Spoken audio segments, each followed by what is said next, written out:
অনলাইনে ছাড়া হয়েছিল 30% টিকিট, কিন্তু সেটা টেকেনি খুব একটা সময়। গত মঙ্গলবার আইসিসি চ্যাম্পিয়ন্স ট্রফির ম্যাচগুলোর কিছু অংশের টিকিট অনলাইনে বিক্রি শুরু করে পাকিস্তান ক্রিকেট বোর্ড পিসিবি, যার মধ্যে ছিল বাংলাদেশ বনাম পাকিস্তান ম্যাচের টিকিটও। তবে দর্শকদের ব্যাপক আগ্রহের মুখে ঘণ্টাখানেকের মাঝেই শেষ হয়ে যায় সেই ম্যাচের টিকিট। পরবর্তীতে এই বাড়তি চাহিদার সুবিধাও নিচ্ছে চ্যাম্পিয়ন্স ট্রফির আয়োজক দেশটি।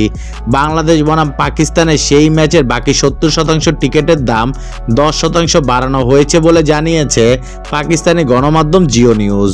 চ্যাম্পিয়ন্স ট্রফির টিকিট অনলাইনে ছাড়ার পর থেকেই ক্রিকেট ভক্তদের মাঝে ব্যাপক সাড়া দেখা দিয়েছে।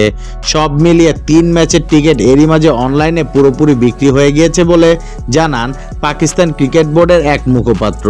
অবশ্য সেই ম্যাচগুলো 30% টিকিটই অনলাইনে ছাড়া হয়েছিল।